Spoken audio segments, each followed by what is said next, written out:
Hi, I'm Mike. Rose and I came to Norwich in 2015. We'd been down in Cornwall and I retired, and we came up here to be with our daughters, Anna and Nicola, and their two husbands, Dave and Dave. And because of their involvement, we were very soon involved with St Thomas's, and it's been a great experience doing that.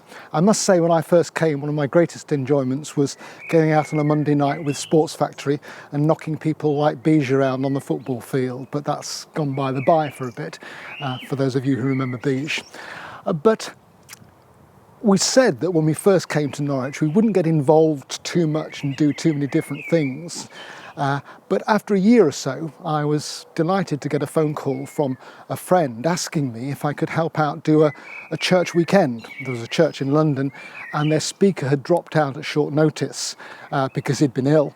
And they asked me if I'd go. And I said, well, yes, I can do this because I'm preparing some work for another church weekend in a few weeks' time, and as long as I can use that material, then I'd be very happy to do that. I'd been a vicar and I've been very used to this kind of thing, and I look forward to doing it. So I did, and Rose and I did this weekend, and it went very well. I spoke on some great passages from Philippians, including "For me to live is Christ, to die is gain," and it was soon after Easter, so it was very appropriate.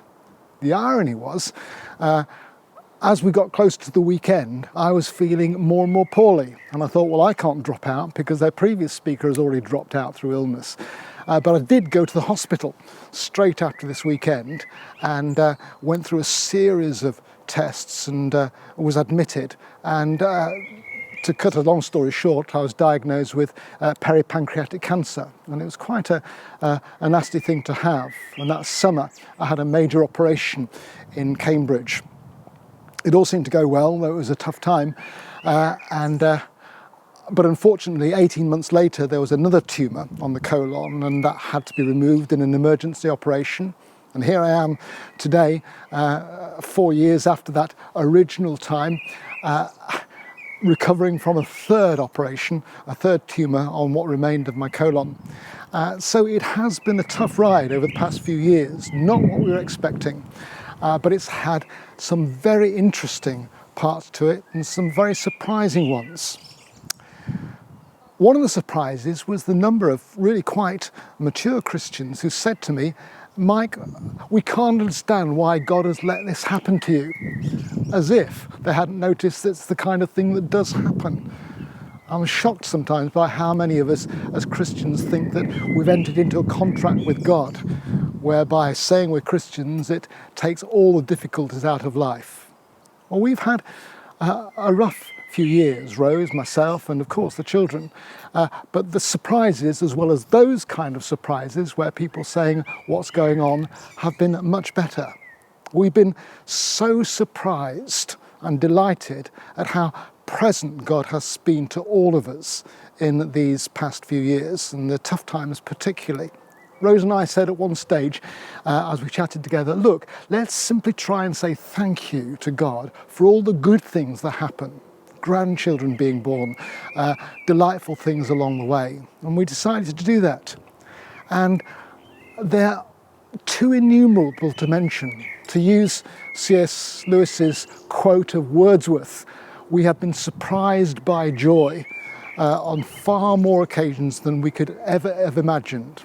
Simple things like a carer in hospital helping me shower with dignity and grace after a big operation.